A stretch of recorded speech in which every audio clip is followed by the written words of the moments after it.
जब किसी जोड़े का अपना पहला बच्चा पैदा होने को होता है तो वे अक्सर पूर्वानुमानित प्रक्रिया से गुजरते हैं। वे बेहद उत्साहित हो जाते हैं। वे बच्चे के लिए सब कुछ तैयार करने की चिंता करते हैं। वे अपने दोस्तों से जिनके पास बच्चे हैं कई प्रश्न पूछते हैं। वे पुस्तकों और लेखों को भी पढ़ सकते हैं।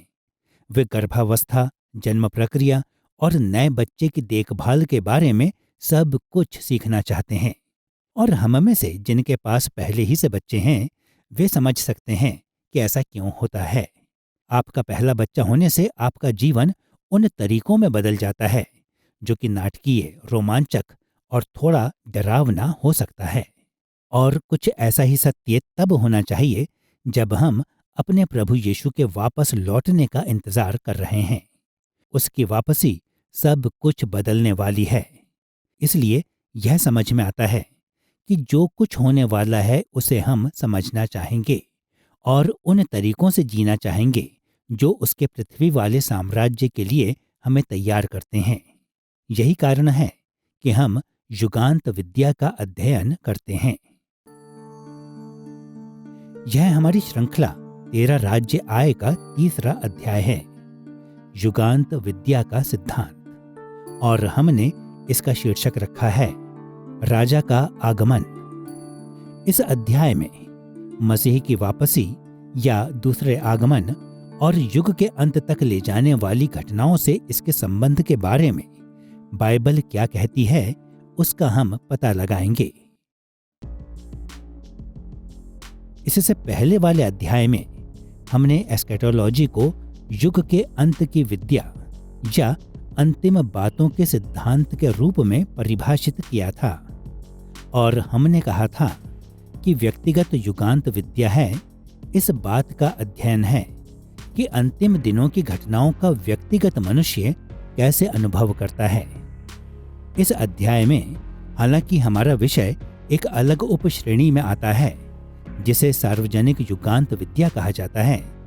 सार्वजनिक युगांत विद्या है अंतिम दिनों में परमेश्वर के न्याय और उद्धार वाले सार्वभौमिक कार्यों का अध्ययन।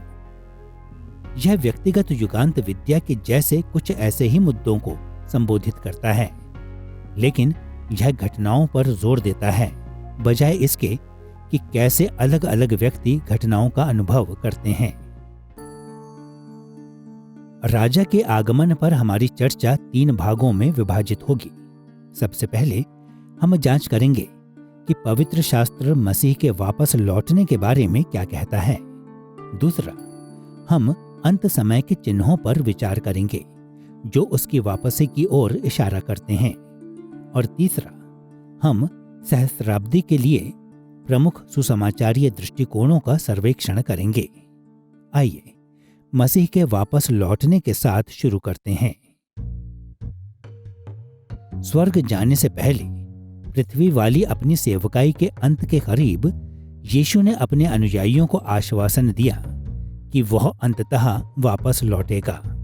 उदाहरण के लिए हम इसे मत्ती अध्याय 24 और 25 में, उसके जैतून वाले प्रवचन में, और यूहन्ना अध्याय 14 से 17 में उसके विदाई वाले प्रवचन में देखते हैं। फिर जिस समय वह स्वर्ग पर चढ़ा तो यीशु ने प्रेरितों को यह याद दिलाने के लिए 2 स्वर्गदूतों को भेजा कि वह वापस लौटेगा, जैसा कि लूका ने प्रेरितों के काम अध्याय 1 पद 10 से 11 में लिखा। उसके जाते समय जब वे आकाश की ओर ताक रहे थे तो देखो 2 पुरुष श्वेत वस्त्र पहने हुए उनके पास आ खड़े हुए और उनसे कहा, हे गलीली पुरुषों, तुम क्यों खड़े होकर आकाश की ओर देख रहे हो? यही यीशु जो तुम्हारे पास से स्वर्ग पर उठा लिया गया है, जिस रीति से तुमने उसे स्वर्ग को जाते देखा है उसी रीति से वह फिर आएगा। नए नियम की कई अन्य पुस्तकें भी यीशु के दूसरे आगमन का उल्लेख करती हैं। पहला थिस्सलुनीकियों अध्याय 3 पद 13 में पौलुस ने प्रार्थना की कि थिस्सलुनीके की कलीसिया इसके लिए तैयार रहेगी, और दूसरा थिस्सलुनीकियों अध्याय 2 पद 1 और 2 में उसने उन्हें फिर से आश्वस्त किया कि वे इसे भूल ना गए हों। इब्रानियों के लेखक ने इब्रानियों अध्याय 9 पद 28 में इसे उन लोगों के उद्धार के साथ जोड़ा जो यीशु की प्रतीक्षा करते थे। दूसरा पत्रस अध्याय 3 पद 4 से 10 में पत्रस ने इसको संसार के अंत और नवीनीकरण के रूप में वर्णित किया। और प्रकाशित वाक्य अध्याय 22 पद 12 में यूहन्ना के भविष्य सूचक दर्शन में यीशु ने यूहन्ना से उसके वापस लौटने तक वफादार बने रहने को कहा। पृथ्वी पर यीशु की वापसी को पूरे नए नियम में सिखाया गया है और यह हमेशा से मसीही ईश्वरीय ज्ञान में विश्वास का एक केंद्रीय विषय रहा है। यीशु वापस आ रहा है। उसने हमें बाइबल में बताया कि वह वापस आ रहा है। हम ऊपरी कोठरी में उसके वचनों को देख सकते हैं। हम पत्रों में प्रेरितों पौलुस, पत्रस, यूहन्ना की और विशेषकर प्रकाशित वाक्य की शिक्षा को देख सकते हैं। इस तरह यह पवित्र शास्त्र का एक तथ्य है कि यीशु युग के अंत में वापस लौटेगा और यह हमारे लिए महान आशा है, क्योंकि विश्वासियों के रूप में हम अपने उद्धारकर्ता को देखना चाहते हैं। और जब वह वापस आता है तो वह ऐसा समय है जब मृत्यु हमारे अनुभव से पूरी तरह से हटा दी जाएगी। हमें आत्मा और शरीर में सिद्धता के साथ पवित्र बनाया जाएगा और हम यीशु की उपस्थिति के साथ सभी संतों और पवित्र स्वर्गदूतों की संगति में हमेशा के लिए रहेंगे। इसलिए हम न सिर्फ यह स्वीकार करते हैं कि यीशु वापस आ रहा है, लेकिन हम उत्साह और उत्सुकता के साथ ऐसा करते हैं। इस अध्याय में हम मसीह के वापस लौटने के दो पहलुओं पर ध्यान केंद्रित करेंगे। पहला है वह अनिवार्यता कि वह लौटे और दूसरा वह तरीका जिसमें वह लौटेगा। आइए यीशु के दूसरे आगमन की अनिवार्यता को पहले देखें। संसार के सौभाग्यशाली भागों में रहने वाले मसीही लोग मसीह की वापसी के बारे में बहुत ज्यादा चिंता नहीं करते हैं। वे इस जीवन का आनंद लेने में बहुत हद तक संतुष्ट हैं और मध्यवर्ती अवस्था के दौरान स्वर्ग में जीवन जीने की बाट जोहते हैं। मरकुस अध्याय 10 पद 21 से 25 में धनी जवान के समान उनका धन उस राज्य पर पर्याप्त महत्व देना उनके लिए कठिन बना देता है, जिसे यीशु लौटने पर परिपूर्ण करेगा। लेकिन संसार के दूसरे भागों में मसीही लोग अपने विश्वास के लिए कष्ट भोगते हैं, इसलिए उनके लिए उस आदर्श संसार की बाट जोहना आसान है जिसे यीशु लाएगा। उन्हें मसीह के दूसरे आगमन की अनिवार्यता को पहचानने में कतई भी मुश्किल नहीं होती है। यीशु के लिए वापस लौटना अनिवार्य है, क्योंकि परमेश्वर का काम पूरा नहीं हुआ है। परमेश्वर की योजना पूरी नहीं हुई है।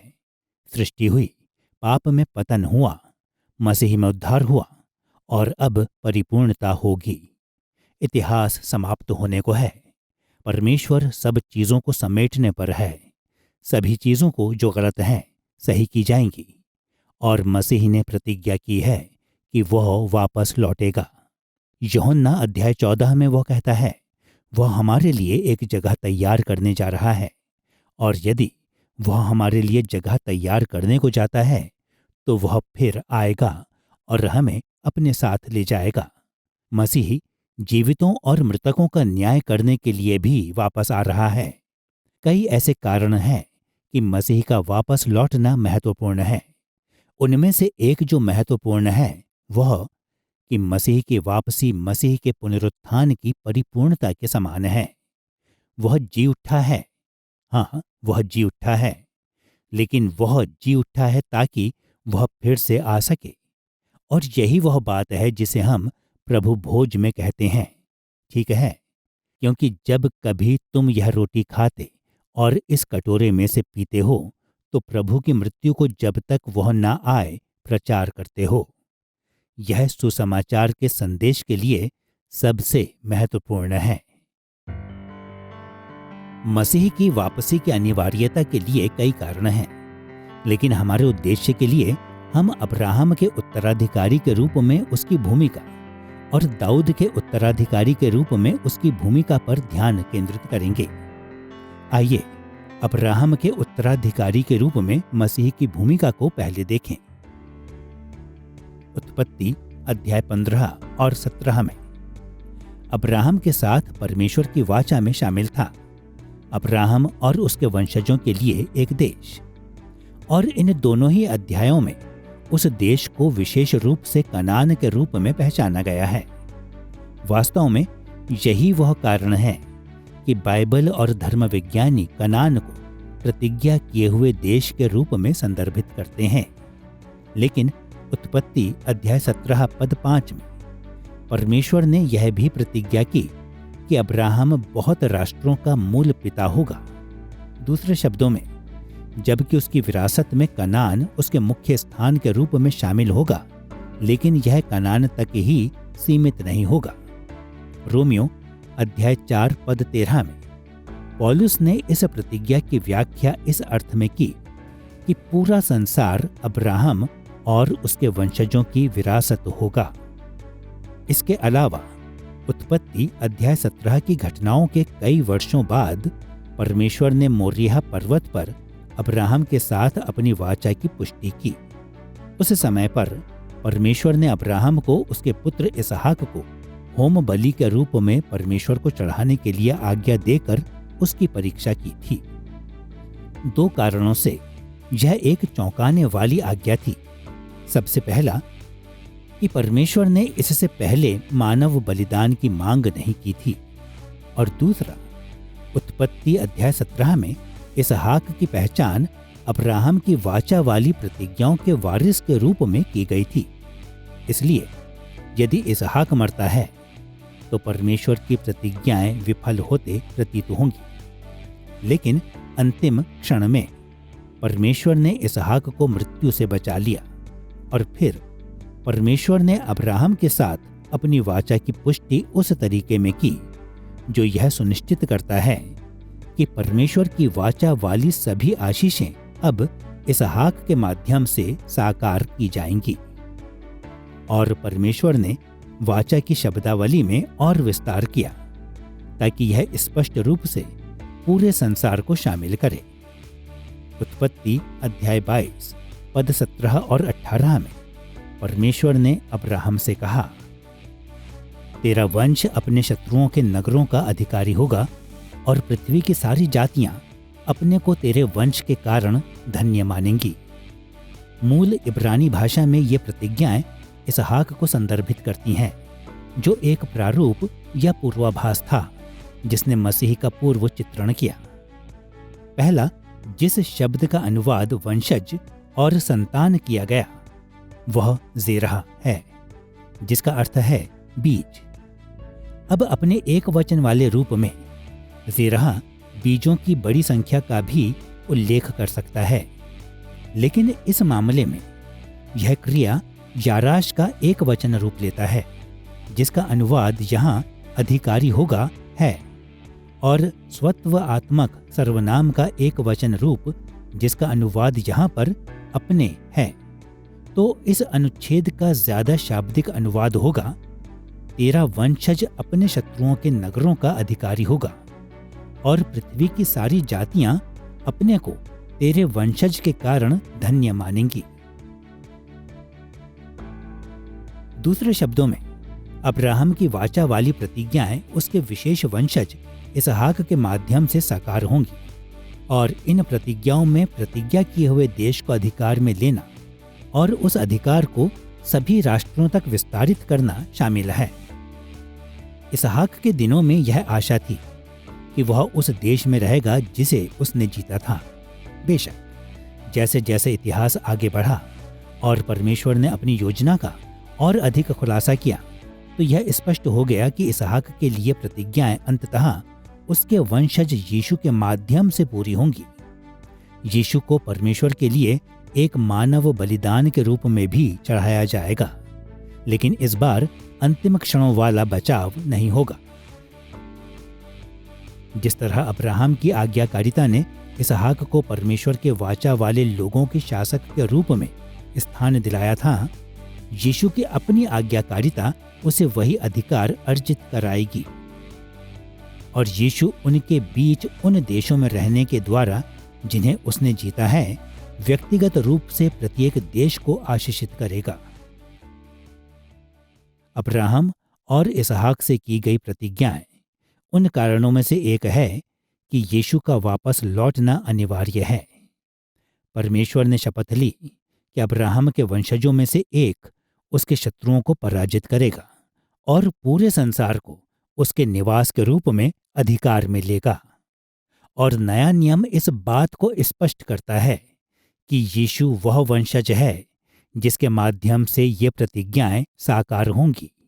लेकिन अपने शत्रुओं के क्षेत्र पर कब्जा करने के लिए और उस संसार में रहने के लिए जिस पर उसने जीत हासिल की, यीशु को यहाँ होना है, पृथ्वी पर। उसे व्यक्तिगत रूप से वापस आना है ताकि अब्राहम और इसहाक को दी गई प्रतिज्ञाएं पूरी की जा सकें। अब्राहम के उत्तराधिकारी के रूप में लौटने के लिए यीशु की अनिवार्यता के अलावा उसे इसलिए भी लौटना है क्योंकि वह दाऊद का उत्तराधिकारी भी है। जैसा कि हमने पहले अध्याय में देखा, यशायाह अध्याय 9 पद 7 हमें परमेश्वर की प्रतिज्ञा को बताता है कि दाऊद के वंशजों में से एक इस्राएल पर सर्वदा के लिए राज करेगा। हम ऐसे ही विचारों को दूसरा शमूएल अध्याय 7 पद 16 और यहेजकेल अध्याय 37 पद 24 से 28 में देखते हैं। और दानियेल अध्याय 7 पद 14 इस विवरण को जोड़ता है कि दाऊद का उत्तराधिकारी वास्तव में राज करेगा और देश देश और जाति जाति के लोगों और भिन्न भिन्न भाषा बोलने वालों के द्वारा उसकी आराधना की जाएगी। लेकिन एक स्थायी विश्वव्यापी सांसारिक साम्राज्य को स्थापित करना तो दूर, यीशु ने अपनी पृथ्वी वाली सेवकाई के दौरान दाऊद की राजगद्दी को भी पुनः स्थापित नहीं किया और निश्चित रूप से अभी तक पृथ्वी पर सभी लोगों के द्वारा उसकी आराधना भी नहीं की जाती है। अब यह ध्यान देना महत्वपूर्ण है कि यीशु पहले ही से स्वर्ग और पृथ्वी के ऊपर राजा के रूप में राज्य कर रहा है। स्वर्ग पर जाने से ठीक पहले उसने अपने शिष्यों को बताया कि स्वर्ग और पृथ्वी का सारा अधिकार उसका है। मत्ती अध्याय 28 पद 18 में उसने कहा, स्वर्ग और पृथ्वी का सारा अधिकार मुझे दिया गया है। यीशु स्वर्ग और पृथ्वी दोनों के ऊपर राजा है। उसके पास सारा अधिकार है। इफिसियों अध्याय 1 पद 20 से 22 में पौलुस ने इस बारे में बात की। उसने समझाया कि मसीही स्वर्ग में राज करता है और यह कि उसकी शाही पदवी दोनों इस युग में और आने वाले युग में किसी भी अन्य उपाधि से ऊपर है जो दिया जा सकता है। और पौलुस ने पहला कुरिन्थियों अध्याय 15 पद 25 और कुलुस्सियों अध्याय 2 पद 10 सहित कई अन्य स्थानों में इस विचार को दोहराया। लेकिन वर्तमान समय पर यीशु का सिंहासन स्वर्ग में है, न कि पृथ्वी पर। इसीलिए दाऊद के लिए परमेश्वर की प्रतिज्ञा को पूरी करने, इस्राएल के ऊपर दाऊद की राजगद्दी को पुनः स्थापित करने और वहां से सर्वदा के लिए पूरी पृथ्वी पर राज करने के लिए यीशु को अभी भी पृथ्वी पर वापस लौटना है। जैसा कि स्वर्गदूत ने यीशु की माता मरियम को लूका अध्याय 1 पद 32 से 33 में बताया, प्रभु परमेश्वर उसके पिता दाऊद का सिंहासन उसको देगा और वह याकूब के घराने पर सदा राज्य करेगा और उसके राज्य का अंत ना होगा। इसी तरह मत्ती अध्याय 25 पद 31 से 46 में यीशु ने स्वयं विशेष रूप से उल्लेख किया कि जब वह दुष्टों और धर्मियों पर शाही फैसले देते हुए अपने सिंहासन पर बैठता है तो वह सिंहासन पृथ्वी पर होगा। मत्ती अध्याय 25 पद 31 से 32 को सुनिए, जहां यीशु ने यह कहा, जब मनुष्य का पुत्र अपनी महिमा में आएगा और सब स्वर्गदूत उसके साथ आएंगे तो वह अपनी स्वर्गीय महिमा के सिंहासन पर विराजमान होगा और सब जातियां उसके सामने इकट्ठा की जाएंगी, और जैसे चरवाहा भेड़ों को बकरियों से अलग कर देता है, वैसे ही वह उन्हें एक दूसरे से अलग करेगा। यह चित्र यीशु का है, जो तेजस्वी महिमा में या स्वर्गीय महिमा में स्वर्ग से उतर रहा है और विजय प्राप्त करने वाले स्वर्गदूतों की सेनाओं द्वारा उसकी सेवा की जा रही है। और वह कहाँ आ रहा है? पृथ्वी पर, जहाँ वे राष्ट्र स्थित हैं जिनका न्याय करने की योजना उसने बनाई। सभी मसीही लोगों को मसीही के पृथ्वी वाले भविष्य के शासन के लिए उत्सुकता से इंतजार करना चाहिए, जो तब शुरू होगा जब वह वापस लौटेगा। हम इस आशा को प्रकाशित वाक्य में नए यरूशलेम के प्रेरित यूहन्ना के दर्शन में प्रतिबिंबित होता देखते हैं, और यिर्मयाह अध्याय 3 पद 17 में, यरूशलेम के बारे में यिर्मयाह की भविष्यवाणियों में, और यिर्मयाह अध्याय 17 पद 25 और अध्याय 33 पद 17 से 22 में दाऊद के वंश वाले राजाओं के बारे में उसके वचनों में यह प्रदर्शित है। यह यीशु का और नए नियम में जो उसके पीछे चले उनका विश्वास एवं उनकी आशा थी, और यही हमारा विश्वास एवं हमारी आशा भी होनी चाहिए। मसीह के वापस लौटने की अनिवार्यता को देख लेने के बाद हम उसके वापस आने के तरीके पर विचार करने के लिए तैयार हैं। परमेश्वर के पृथ्वी वाले राज्य को परिपूर्ण करने के लिए यीशु के पास कई महत्वपूर्ण कार्य पूरे करने के लिए बचे हैं, और वह इन कार्यों को व्यक्तिगत रीति से पूरा करेगा।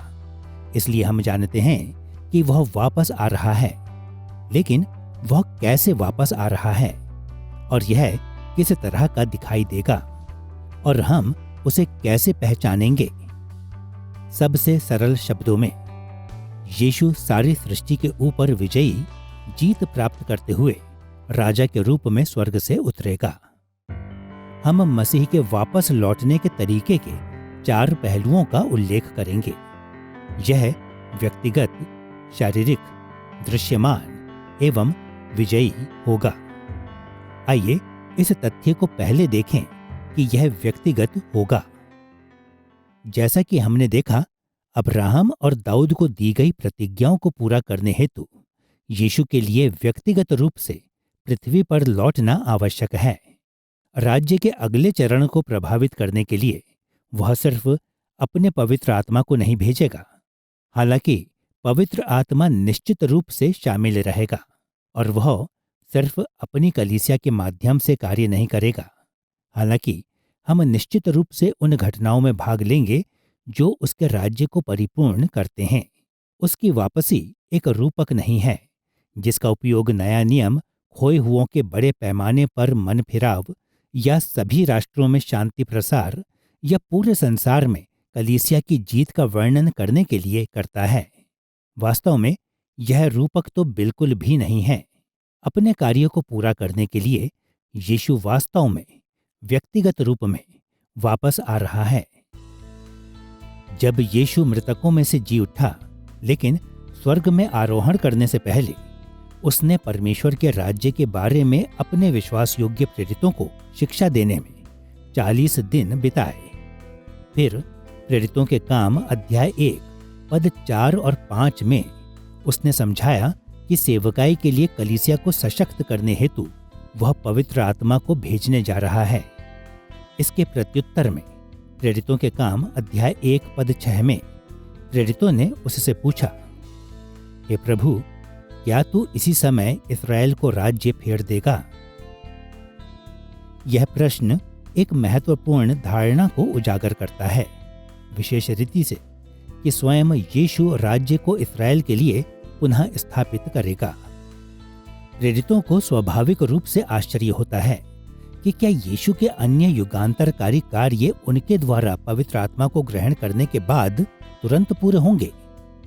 लेकिन यीशु ने उन्हें इस समय निर्धारण के बारे में अटकलें नहीं लगाने के लिए कहा और उन्हें सिर्फ दोबारा आश्वस्त किया कि पवित्र आत्मा उनकी सेवकाइयों को सशक्त करेगा। इसके तुरंत बाद वह स्वर्ग पर चढ़ गया। तो इस समय प्रेरित लोग क्या सोच रहे थे? शायद यह कहना ठीक रहेगा कि वे सोच रहे थे कि राज्य को संभवतः कैसे पुनः स्थापित किया जा सकता है, जबकि वह व्यक्ति जिसे इसको पुनः स्थापित करना चाहिए था वह अभी अभी स्वर्ग पर चढ़ गया है। वास्तव में इसके एकदम बाद वाले पद सुझाव देते हैं कि यही मामला था। जैसे कि कहानी जारी रहती है, 2 स्वर्गदूत प्रकट हुए और उन्होंने प्रेरितों को बताया कि यीशु संभवतः पृथ्वी पर परमेश्वर के राज्य को परिपूर्ण करने के अपने कार्य को समाप्त करने के लिए व्यक्तिगत रूप से भविष्य में वापस आएगा।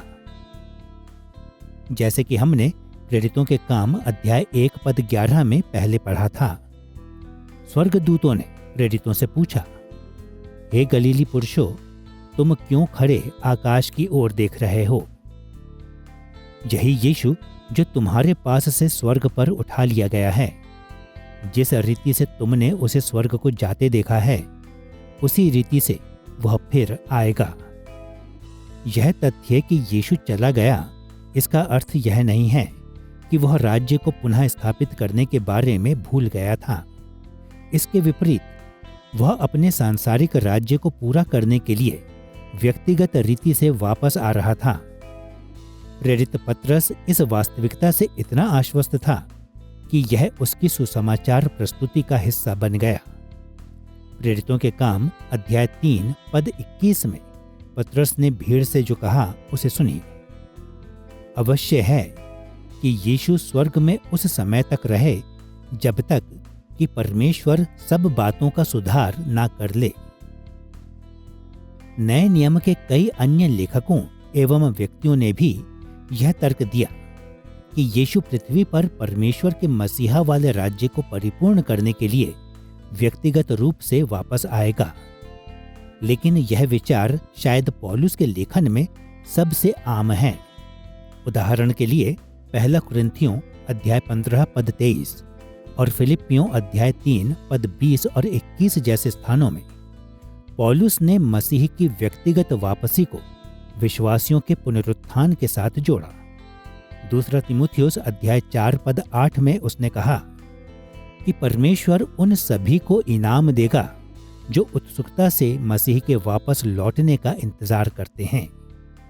और तीतुस अध्याय 2 पद 12 से 14 में उसने धर्मी जीवन जीने के महत्व के साथ यीशु की व्यक्तिगत वापसी को जोड़ा। यह देखने के बाद कि मसीह की वापसी का तरीका व्यक्तिगत होगा, आइए इस विचार का पता लगाएं कि उसकी वापसी में शारीरिक घटक शामिल होगा। यह याद रखना महत्वपूर्ण है कि जब यीशु स्वर्ग पर चढ़ा तो उसने अपनी मानवता को नहीं त्यागा था। वह एक व्यक्ति है, त्रिएक परमेश्वर का दूसरा व्यक्ति, लेकिन उसके 2 स्वभाव हैं, ईश्वरीय स्वभाव और मानवीय स्वभाव। अपने ईश्वरीय स्वभाव में यीशु पृथ्वी पर पहले ही से हर जगह मौजूद है एवं कार्य कर रहा है, लेकिन उसके पास पूरा करने के लिए मानवीय कार्य भी बाकी है और उसके लिए उसे अपने शरीर सहित अपने संपूर्ण मानवता में वापस लौटना है। उदाहरण के लिए सिर्फ अपने मानवीय स्वभाव के अनुसार वह अब्राहम और दाऊद वाली वाचा का वारिस है। परिणाम स्वरूप अब्राहम और दाऊद के लिए दी गई प्रतिज्ञाएं सिर्फ उसकी मानवता के द्वारा ही पूरी की जा सकती हैं। इसी तरह से प्रेरितों के काम अध्याय 3 पद 20 से 22 में लूका ने तर्क दिया कि मूसा के समान भविष्यवक्ता के रूप में अपने कार्यों को पूरा करने के लिए यीशु को अपने मानवीय स्वभाव में वापस लौटना अवश्य है। और बेशक उसके स्वर्गारोहण के समय स्वर्गदूतों ने कहा कि वह शारीरिक रूप में वापस आएगा। प्रेरितों के काम अध्याय 1 पद 11 को याद कीजिए, जहां स्वर्गदूतों ने प्रेरितों को बताया, यही यीशु जिस रीति से तुमने उसे स्वर्ग को जाते देखा है, उसी रीति से वह फिर आएगा। प्रेरितों ने यीशु को मानव रूप में स्वर्ग जाते हुए देखा और उन्हें बताया गया कि वे उसे उसी तरह लौटते हुए देखेंगे। इसका अर्थ सिर्फ यह हो सकता है कि वह अपने मानव शरीर में वापस लौटेगा। इसके अलावा कई अनुच्छेद हमारे महिमामय शरीर की तुलना उस महिमामय मानव शरीर के साथ करते हैं जो यीशु के पास तब भी होगा जब वह वापस आता है। और इसका अर्थ है कि वह उतना ही शारीरिक होगा जितना कि हम होंगे। हम इसे पहला कुरिन्थियों अध्याय 15 पद 20 से 23 और फिलिपियों अध्याय 3 पद 20 और 21 जैसे स्थानों में देखते हैं। नया नियम लगातार सिखाता है कि जब यीशु वापस लौटता है तो वह अपने महिमामय शारीरिक मानव शरीर में दिखाई देगा, वही शरीर जो मृतकों में से जी उठा और स्वर्ग पर चढ़ गया। अब जबकि हमने देख लिया है कि कैसे यीशु की वापसी का तरीका व्यक्तिगत और शारीरिक होगा, आइए इस तथ्य को संबोधित करें कि यह दृश्यमान भी होगा। यह कहना स्पष्ट प्रतीत हो सकता है कि जब यीशु अपने महिमामय शरीर में वापस लौटेगा तो हम उसे देख पाएंगे, लेकिन वास्तव में कुछ गलत शिक्षा वाले संप्रदाय हैं जो यीशु के दृश्यमान वाली वापसी से इनकार करते हैं। अक्सर यह इनकार इस गलत धारणा से उपजता है कि यीशु पहले ही वापस लौट आया है, और चूंकि किसी ने इस वापसी को नहीं देखा, वे तर्क देते हैं कि यह अदृश्य था। सबसे स्पष्ट समस्याओं में से एक यह है कि नया नियम स्पष्ट रूप से कहता है कि जब यीशु वापस लौटेगा तो उसको देखा जाएगा। उदाहरण के लिए पहला यूहन्ना अध्याय 3 पद 2 में यूहन्ना ने लिखा, जब वह प्रकट होगा उसको वैसा ही देखेंगे जैसा वह है। और प्रकाशित वाक्य अध्याय 1 पद 7 में यूहन्ना ने भविष्यवाणी की, देखो वह बादलों के साथ आने वाला है और हर एक आंख उसे देखेगी। और मत्ती अध्याय 24 पद 27 से 30 में यीशु ने स्वयं अपने दूसरे आगमन का वर्णन इस तरीके से किया, क्योंकि जैसे बिजली पूर्व से निकलकर पश्चिम तक चमकती है, वैसे ही मनुष्य के पुत्र का भी आना होगा। पृथ्वी के सब कुलों के लोग मनुष्य के पुत्र को बड़ी सामर्थ्य और ऐश्वर्य के साथ आकाश के बादलों पर आते देखेंगे। आखिरी के 2 अनुच्छेद विशेष रूप से मददगार हैं, क्योंकि वे संकेत देते हैं कि यीशु सिर्फ कुछ ही लोगों के लिए दृश्यमान नहीं होगा। पृथ्वी पर हर कोई उसे देखेगा, और इसका कारण समझने में मुश्किल नहीं है। यीशु की वापसी पृथ्वी को हिला देने वाली घटना होगी।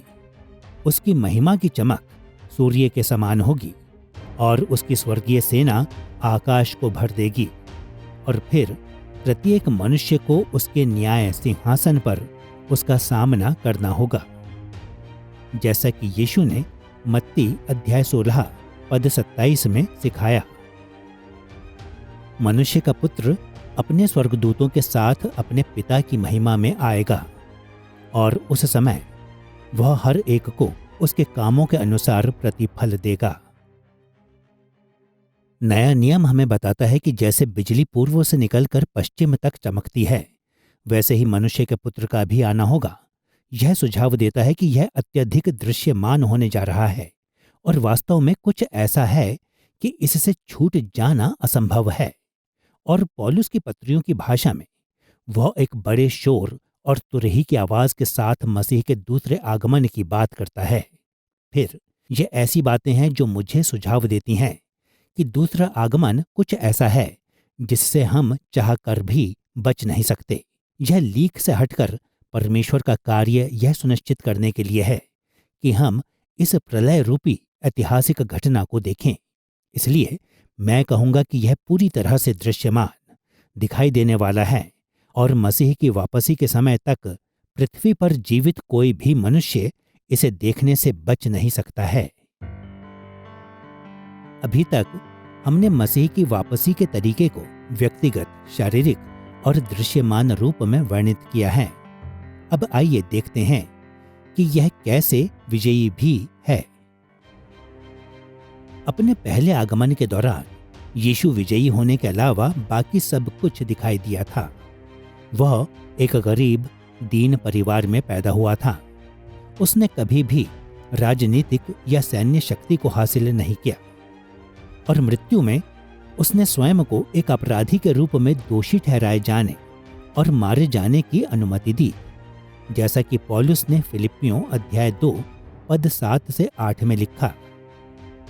यीशु ने अपने आप को ऐसा शून्य कर दिया और दास का स्वरूप धारण किया और मनुष्य की समानता में हो गया और मनुष्य के रूप में प्रकट होकर अपने आप को दीन किया और यहाँ तक आज्ञाकारी रहा कि मृत्यु, हाँ, क्रूस की मृत्यु भी सह ली। अपने आप को ऐसा शून्य कर दिया वाक्यांश में यूनानी क्रिया केनाओ है। यहाँ पर इसका उपयोग धर्म विज्ञान वाले शब्द केनोसिस के लिए आधार है, जो कि यीशु के पहले आगमन के दौरान उसकी दिव्य महिमा पर पर्दा डालने का यीशु का कार्य है। कुछ व्याख्याकारों ने यीशु के केनोसिस को कुछ ही दिव्य गुणों की कमी के रूप में समझा है, लेकिन परमेश्वर होने से बच नहीं सकता। वह स्वेच्छा से भी अपने एक भी दिव्य गुणों को नहीं छोड़ सकता था। इसके बजाय विशेषकर देह धारण और जो दुख उसने सहा उसके माध्यम से यीशु का केनोसिस उसकी महिमा को छिपाने में शामिल था। लेकिन जब वह मृतकों में से जी उठा और स्वर्ग पर चढ़ गया तो उसका केनोसिस समाप्त हो गया। उस समय पर यीशु की महिमा को प्रकट करने के लिए, जिसे उसने परमेश्वर के रूप में हमेशा से धारण किया था, पिता ने उस पर्दे को वापस हटा दिया। जिस तरह से यीशु ने यूहन्ना अध्याय 17 पद 5 में प्रार्थना की, अब हे पिता, तू अपने साथ मेरी महिमा उस महिमा से कर जो जगत की सृष्टि से पहले मेरी तेरे साथ थी। यीशु की महिमा को फिर कभी ढांपा नहीं गया और जब वह वापस लौटता है तो यह पूरे भव्य प्रदर्शन पर होगा। वह तेजस्व और भव्यता में आकाश के बादलों की सवारी करता हुआ और स्वर्गदूतों की सेना के साथ वापस आएगा। मत्ती अध्याय 24 पद 30 कहता है कि वह सामर्थ्य और ऐश्वर्य के साथ आएगा। पहला थिस्सलुनीकियों अध्याय 4 पद 16 हमें बताता है कि प्रधान स्वर्गदूत के शब्द के साथ और परमेश्वर की तुरही के फूंके जाने के साथ उसके आने की घोषणा की जाएगी। दूसरा थिस्सलुनीकियों अध्याय 1 पद 7 हमें बताता है कि वह धधकती हुई आग और सामर्थी दूतों की सेनाओं के साथ आएगा। और प्रकाशित वाक्य अध्याय 19 पद 11 से 16 हमें बताता है कि उसे बहुत से राज मुकुट पहनाए जाएंगे। स्वर्ग की सेनाएं उसके पीछे पीछे चलेंगी और वह लोहे का राजदंड लिए हुए राष्ट्रों पर राज्य करेगा। संक्षेप में, अपनी सेनाओं की जीत में अगुवाई करते हुए एक विजयी राजा के रूप में उसका आगमन होगा और उसके सामर्थ्य एवं अधिकार के सामने प्रत्येक व्यक्ति झुकेगा। फिलिपियों अध्याय 2 पद 9 से 11 को सुनिए, जहां पौलुस ने यीशु के केनोसिस के परिणाम का वर्णन किया। इस कारण परमेश्वर ने उसको अति महान भी किया और उसको वह नाम दिया जो सब नामों में श्रेष्ठ है, कि जो स्वर्ग में और पृथ्वी पर और पृथ्वी के नीचे हैं वे सब यीशु के नाम पर घुटना टेकें और परमेश्वर पिता की महिमा के लिए हर एक जीभ अंगीकार कर ले कि यीशु मसीह ही प्रभु है। यही वह अंतिम निर्णायक विजय है जब यीशु वापस लौटता है और अपने शत्रुओं को हराता है, तो उसका विरोध करने के लिए कोई भी छोड़ा नहीं जाएगा। हर कोई बिना अपवाद के उसके आगे झुकेगा और उसकी महानता को और उसके शासन की अधीनता को स्वीकार करेगा। प्रकाशित वाक्य अध्याय 22 पद 3 से 5 सिखाता है कि उसका सिंहासन नए यरूशलेम में होगा, जहां उसकी महिमा का तेज इतना अधिक होगा कि नगर को दीपक और सूर्य की भी जरूरत नहीं होगी। और प्रकाशित वाक्य अध्याय 11 पद 15 इंगित करता है कि उसका स्वर्गीय राज्य पूरे संसार को ढांपने के लिए फैल जाएगा। विश्वासियों के रूप में मसीह का भविष्य में शारीरिक रूप में लौटना हमारी सबसे बड़ी आशाओं में से एक है।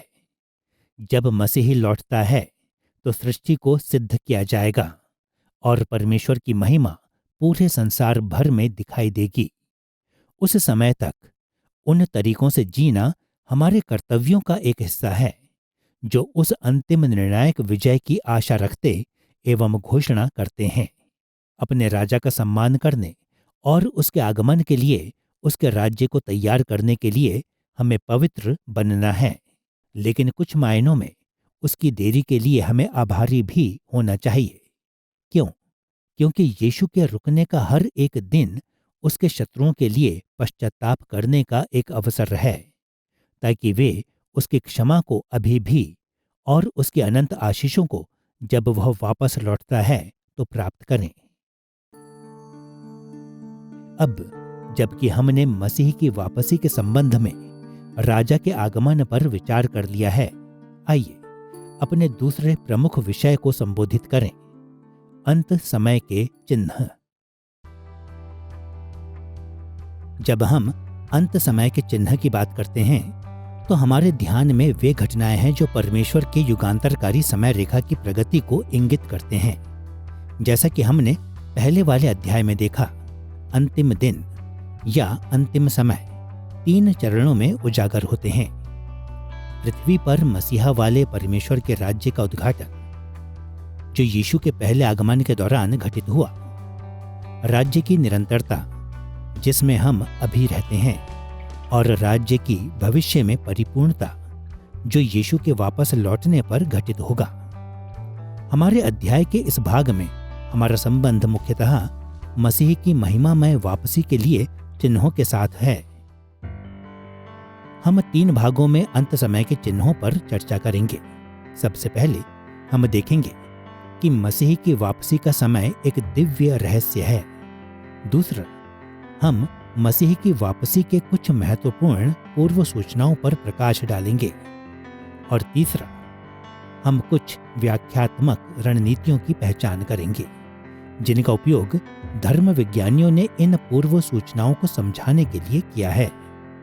आइए इस तथ्य के साथ शुरू करें कि मसीह की वापसी का समय एक दिव्य रहस्य है।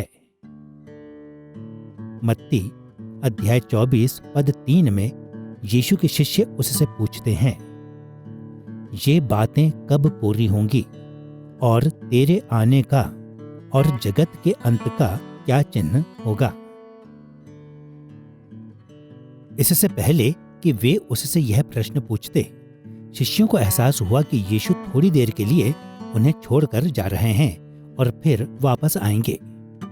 और वे जानते थे कि जब तक वह वापस ना लौटेगा तब तक वह पृथ्वी पर परमेश्वर के मसीहा वाले राज्य को परिपूर्णता में लाने वाला नहीं है। लेकिन वे फिर भी आश्चर्य करते हैं कि ये बातें कब पूरी होंगी। इस प्रश्न के उत्तर में यीशु ने उन चिन्हों के बारे में उन्हें बताया जो उसकी वापसी से पहले होंगे। मत्ती अध्याय 24 पद 27 से 23 में उसने कहा कि सूर्य और चंद्रमा अंधियारा हो जाएगा और फिर वह बादलों पर आता और बड़े ऐश्वर्य की चमक के साथ आकाश में दिखाई देगा। लेकिन उसने उन्हें यह नहीं बताया कि यह कब पूरा होगा।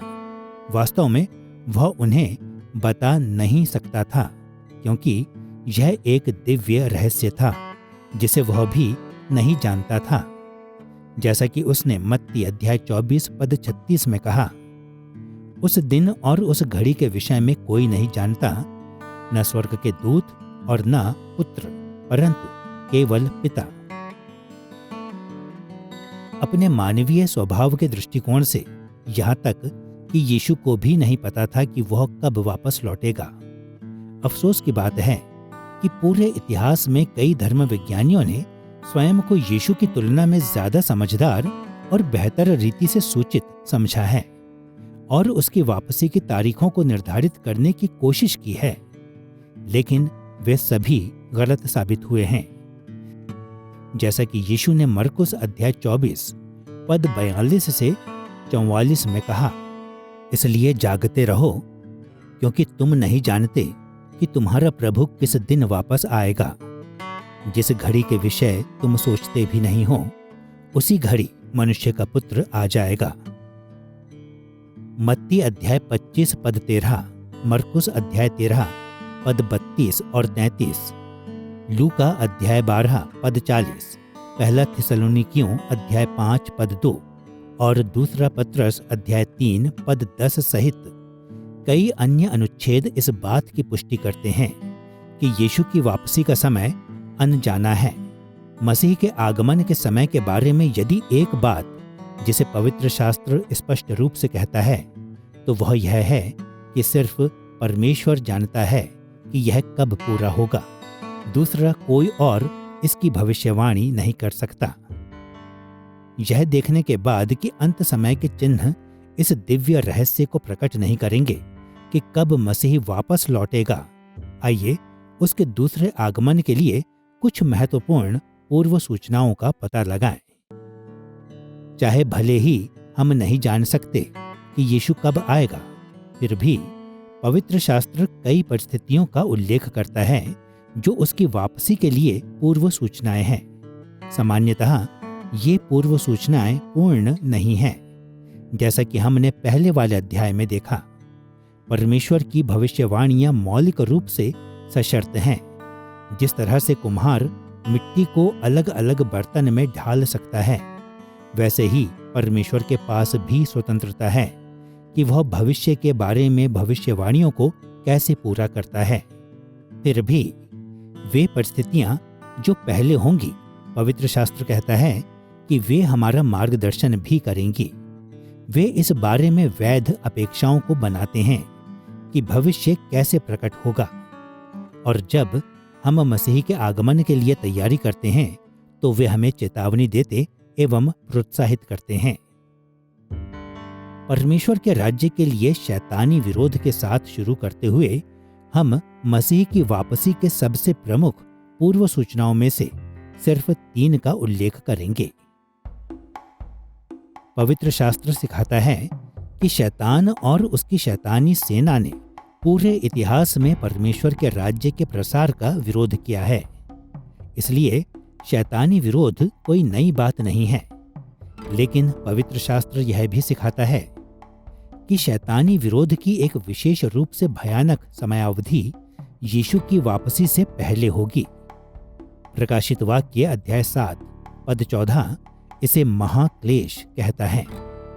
वह समय जब दुष्ट आत्माएं झूठे नबियों को भरमाने वाले चिन्हों और चमत्कारों को करने के लिए सशक्त करेंगी, और इसी तरह के विचार पूरे प्रकाशित वाक्य में यूहन्ना के दर्शनों में दिखाई देते हैं।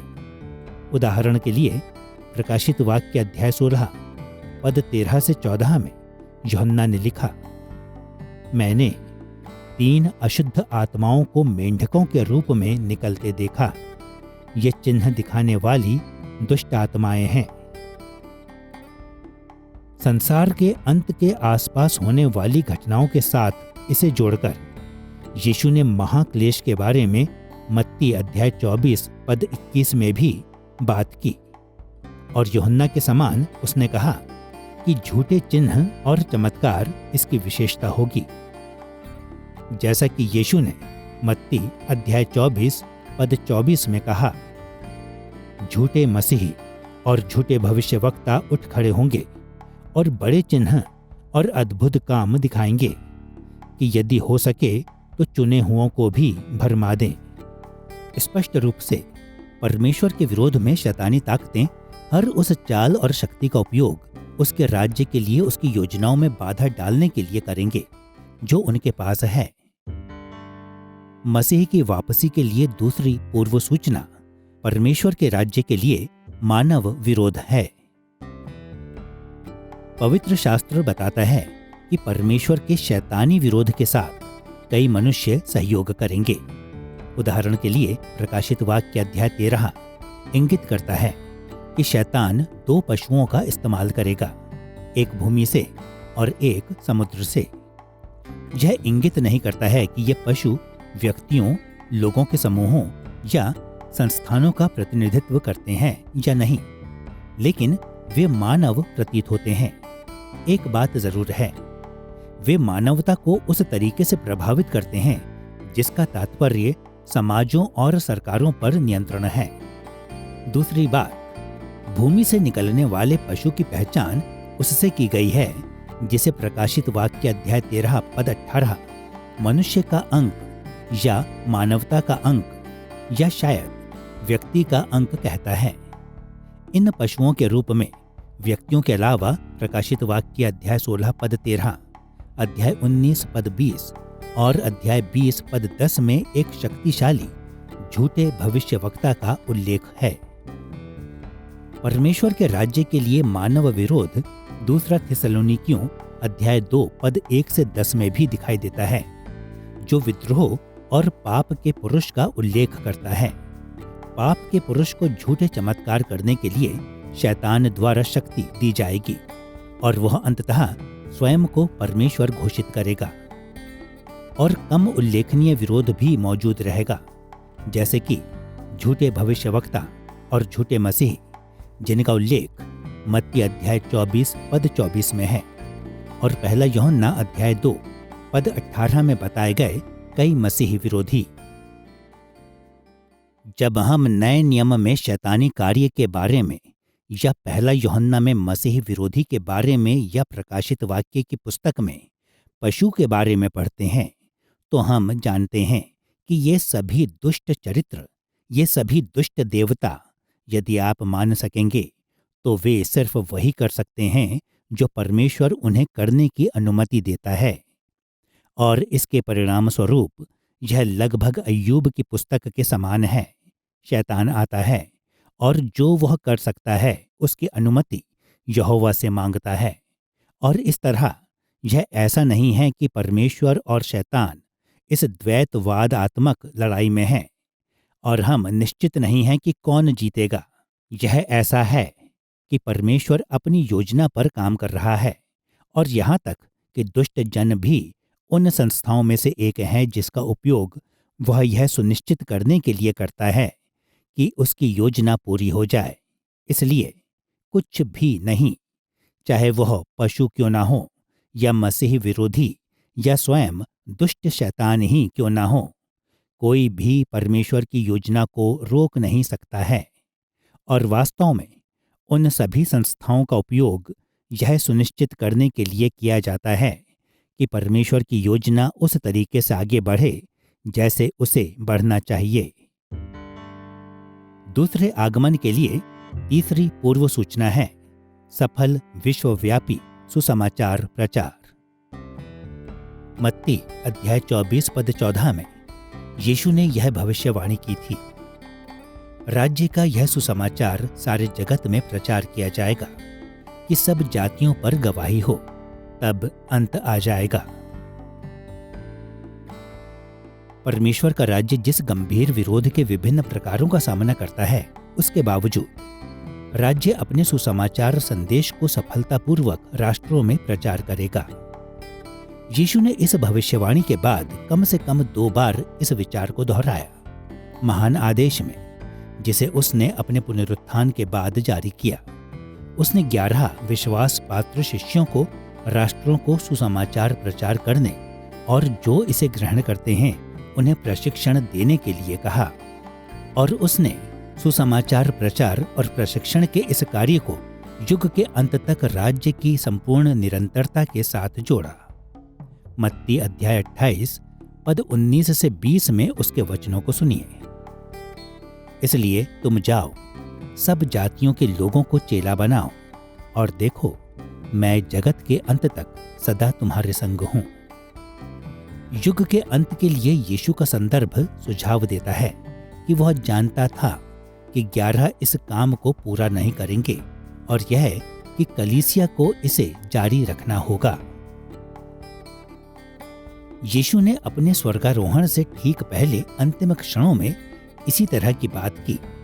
प्रेरितों के काम अध्याय 1 पद 8 में उसने अपने विश्वास पात्र प्रेरितों को बताया कि पृथ्वी की छोर तक सुसमाचार पहुंचाने के लिए वे पवित्र आत्मा की सामर्थ्य का उपयोग करेंगे। और पवित्र शास्त्र संकेत देता है कि यह विश्वव्यापी सुसमाचार प्रचार कई लोगों का मन फिराव हासिल करेगा। परिणाम स्वरूप यीशु के वापस लौटने तक कलीसिया में हर जाति, भाषा, लोग और राष्ट्रों के सदस्य शामिल होंगे। प्रकाशित वाक्य की पुस्तक में यूहन्ना के स्वर्गीय दर्शनों सहित हम इसे कई स्थानों में देख सकते हैं। सिर्फ एक उदाहरण के रूप में यहाँ प्रकाशित वाक्य अध्याय 7 पद 9 में यूहन्ना की रिपोर्ट है। और देखो, हर एक जाति और कुल और लोग और भाषा में से एक ऐसी बड़ी भीड़ जिसे कोई गिन नहीं सकता था, श्वेत वस्त्र पहने और अपने हाथों में खजूर की डालियां लिए हुए सिंहासन के सामने और मेमने के सामने खड़ी है। श्वेत वस्त्र और भीड़ द्वारा खजूर की डालियां लिए रहना उन लोगों को इंगित करता है जो परमेश्वर के प्रति वफादार थे। इस तरह इस दर्शन में यूहन्ना संसार के प्रत्येक भाग से छुड़ाए गए लोगों को देख रहा था। यह हमें बताता है कि मसीहा वाला राज्य अपने विरोध के माध्यम से आगे बढ़ेगा और सुसमाचार घोषित करने और मन फिराव वाले लोगों को हासिल करने में सफल रहेगा। अंत समय के चिन्हों पर अभी तक हमारी चर्चा ने इस तथ्य को देखा कि मसीह की वापसी का समय एक दिव्य रहस्य है और मसीह की वापसी के लिए कई पूर्व सूचनाएं हैं। अब हम इन पूर्व सूचनाओं को समझाने के लिए कुछ व्याख्यात्मक रणनीतियों को संबोधित करने की स्थिति में हैं।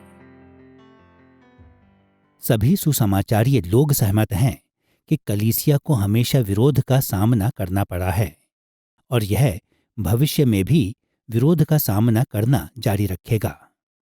हम सभी सहमत हैं कि भूतकाल में सुसमाचार प्रचार सफल रहा है और हम यीशु के वापस आने तक सुसमाचार प्रचार करना जारी रखने के लिए दृढ़ हैं। इसके अतिरिक्त हम सब विश्वव्यापी मिशन के महत्व को समझते हैं और आनंद करते हैं कि कलीसिया अस्तित्व में है, दृढ़ता से बढ़ रही है और संसार भर में पनप रही है। लेकिन इन सब सहमतियों के बावजूद हम कभी-कभी मसीह की वापसी की पूर्व सूचनाओं की व्याख्या अलग अलग तरीकों से करते हैं।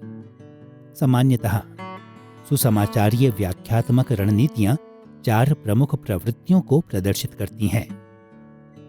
इन प्रवृत्तियों को पहचानना मददगार है ताकि हम उनसे सीख सकें और पवित्र शास्त्र के बारे में अपनी समझ को सुधार सकें। कुछ व्याख्यात्मक रणनीतियां इस बात पर ध्यान केंद्रित करती हैं कि इतिहास में मसीह की वापसी के लिए पूर्व सूचनाएं कब दिखाई देंगी। ये रणनीतियां अतीतवाद और भविष्यवाद के बीच होती हैं। एक चरम छोर पर अतीतवाद कहता है कि ये पूर्व सूचनाएं हमारे अतीत में प्रकट हुए और भविष्य में ये दोहराए नहीं जाएंगे। उदाहरण के लिए एक अतीतवादी कह सकता है कि मसीह विरोधी एक मनुष्य था जो पहली सदी के दौरान रहता था और हमें भविष्य में उसके समान किसी की तलाश नहीं करनी चाहिए। दूसरे चरम छोर पर भविष्यवादी कहता है कि मसीह की वापसी के लिए पूर्व सूचनाएं अभी तक प्रकट नहीं हुई हैं, लेकिन वे भविष्य में प्रकट होंगी। उदाहरण के लिए एक भविष्यवादी के कहने की संभावना है कि मसीह विरोधी दूसरे आगमन से पहले अंतिम पीढ़ी में रहेगा। और इन 2 चरम छोरों के बीच लोगों और घटनाओं के समय से संबंधित विचारों का एक विस्तृत क्षेत्र है। उदाहरण के लिए कुछ लोग कह सकते हैं कि मसीह विरोधी एक पुरुष या मानवीय संस्था का प्रकार है जो पूरे इतिहास में रहा है और दोहराया जाता है। अन्य व्याख्यात्मक रणनीतियां इस बात पर ध्यान केंद्रित करती हैं कि इतिहास में मसीह की वापसी के लिए पूर्व सूचनाएं कैसे प्रकट होंगी। ये रणनीतियां इतिहासवाद और आदर्शवाद के बीच होती हैं। इतिहासवाद इन पूर्व सूचनाओं को पूरे इतिहास में वास्तविक लोगों और घटनाओं से जोड़ता है। उदाहरण के लिए 16वीं शताब्दी में रिफॉर्मेशन के दौरान कई इतिहासवादी मानते थे कि रोमन कैथोलिक पोप या स्वयं पोप तंत्र मसीही विरोधी था। इसके विपरीत आदर्शवाद मसीह की वापसी की पूर्व सूचनाओं को अमूर्त अवधारणाओं और सामान्य सिद्धांतों से जोड़ता है। उदाहरण के लिए एक आदर्शवादी तर्क दे सकता है कि मसीही विरोधी वह है जो झूठ का प्रचार करता है और यीशु का विरोध करता है, और इन दो चरम छोरों के बीच दृष्टिकोणों की एक विस्तृत विभिन्नता है जो मसीह की वापसी की पूर्व सूचनाओं की व्याख्या इतिहासवाद और आदर्शवाद के भिन्न भिन्न मात्रा में करते हैं। उदाहरण के लिए कुछ लोग कह सकते हैं कि पूरे इतिहास में कई मसीही विरोधी रहे हैं, लेकिन इस बात पर जोर नहीं देते कि वे पोप तंत्र जैसी संस्था से जुड़े हों। ये चार प्रवृत्तियां कई तरह से अति व्यापन करते हैं और उस अनुच्छेद के आधार पर जिसकी वे व्याख्या कर रहे हैं, एक व्याख्याकार अक्सर अलग अलग रणनीतियों का उपयोग करता है। एक व्यक्ति किसी अनुच्छेद में अतीतवाद की ओर जा सकता है और दूसरे में भविष्यवाद की ओर, या कुछ अनुच्छेदों में इतिहासवाद की ओर और अन्यों में आदर्शवाद की ओर। कभी कभी व्याख्याकार एक ही अनुच्छेद के भीतर विभिन्न रणनीतियों का भी उपयोग करेगा। इनमें से प्रत्येक व्याख्यात्मक रणनीतियों में ताकत एवं कमजोरियां हैं और सुसमाचारी लोग इन सभी रणनीतियों का उपयोग अलग अलग मात्रा में करते हैं। इसलिए उन्हें ऐसी प्रणाली के रूप में सोचने के बजाय जो हमारी निष्ठा की मांग करते हैं, संभवतः उन्हें उपकरण के रूप में सोचना बेहतर है, जो पवित्र शास्त्र के विभिन्न पहलुओं को समझने में हमारी मदद करते हैं। और जब किसी विशेष अनुच्छेद की व्याख्या करने की बात आती है तो हमें संदर्भ को निर्देश देना चाहिए कि हम किस उपकरण या उपकरणों का उपयोग करें। अब जबकि हमने मसीह की वापसी पर बाइबल की शिक्षा को सारांशित कर लिया है और अंत समय के चिन्हों का सर्वेक्षण कर लिया है, तो आइए अपने ध्यान को अपने तीसरे प्रमुख विषय की ओर मोड़ें, सहस्राब्दी। सहस्राब्दी शब्द शाब्दिक रूप से 1000 वर्षों की अवधि को बताता है, लेकिन जब हम सहस्राब्दी की बात करते हैं तो हमारे ध्यान में प्रकाशित वाक्य अध्याय 20 पद 2 से 7 में उल्लिखित मसीह के राज्य की युगांतरकारी अवधि है। यह पवित्र शास्त्र में एकमात्र स्थान है जहां इस अवधि को 1000 वर्ष लंबा बताया जाता है, लेकिन कई व्याख्याकार मानते हैं कि सहस्राब्दी को अन्य अनुच्छेदों में भी बताया गया है, विशेषकर पुराने नियम में इस्राएल के लिए समृद्धि की एक लंबी अवधि की भविष्यवाणियों में। युगांत विद्या की समय रेखा के संबंध में सभी सुसमाचारी लोग विश्वास करते हैं कि मसीह अभी स्वर्ग से राज्य कर रहा है, और हम सब विश्वास करते हैं कि यीशु को पृथ्वी पर परमेश्वर के राज्य के परिपूर्ण होने से पहले वापस लौटना है। इस मायने में हम सब उद्घाटित युगांत विद्या के किसी न किसी रूप को मानते हैं। जैसा कि हमने पहले वाले अध्याय में उल्लेख किया, उद्घाटित युगांत विद्या ऐसा विचार है कि परमेश्वर का युगांतरकारी राज्य शुरू हो चुका है या मसीह में उद्घाटित हुआ है, लेकिन यह अभी तक परिपूर्णता में नहीं आया है। लेकिन परमेश्वर के राज्य के उद्घाटित स्वभाव के बारे में सामान्य सहमति के बावजूद हम इस बात पर असहमत होते हैं कि युगांतरकारी समय रेखा में सहस्राब्दी को कहाँ रखें। वास्तव में इस प्रकार की असहमति ने कलीसिया को शुरुआती शताब्दियों से चित्रित किया है। उदाहरण के लिए जस्टिन मार्टर, जो कि लगभग सन 100 से सन 165 तक रहे थे, उन्होंने अपने डायलॉग विद ट्राइफो के अध्याय 80 में निम्न बात को लिखा। मैं और अन्य लोग आश्वस्त हैं कि मृतकों का पुनरुत्थान और यरूशलेम में 1000 वर्ष होंगे, जो कि फिर बनाया, सुसज्जित एवं विस्तारित किया जाएगा। यहाँ जस्टिन ने इस दृष्टिकोण का बचाव किया कि यीशु सहस्त्राब्दी से पहले वापस लौटेगा, लेकिन इसी अध्याय में अन्य स्थान पर उसने यह लिखा, मैं और अन्य लोग इस विचार के हैं, लेकिन कई जो शुद्ध और पवित्र विश्वास वाले हैं और सच्चे मसीही हैं अन्यथा सोचते हैं। ऐसा लगता है कि सहस्राब्दी की समयावधि और विवरणों के बारे में हमेशा अलग अलग विचार रहे हैं। सहस्राब्दी से संबंधित विचार के इतने सारे समूह हैं और इन समूहों के भीतर भी कई सारी भिन्नताएं हैं कि संभवतः इस अध्याय में हम उनके सभी विवरणों को शामिल नहीं कर सकते हैं। इसलिए हमारा लक्ष्य सिर्फ 4 प्रमुख प्रणालियों का परिचय देना और उनमें से प्रत्येक का एक संक्षिप्त विवरण प्रदान करना होगा। लेकिन हम यह भी जोर देना चाहेंगे कि इनमें से प्रत्येक प्रणाली को बाइबल पर विश्वास करने वाले सुसमाचारी मसीही लोगों द्वारा माना जाता है। इसलिए चाहे हम किसी भी प्रणाली को अधिक तर्कपूर्ण समझें, हमें उन लोगों का सम्मान करना चाहिए जो अन्य प्रणालियों को मानते हैं, और जब हम उनसे असहमत होते हैं तो प्रेम एवं विनम्रता के साथ उनसे व्यवहार करना चाहिए। इस अध्याय में हम वर्तमान में मिलने वाले सहस्राब्दी के 4 प्रमुख दृष्टिकोणों का संक्षेप में वर्णन करेंगे।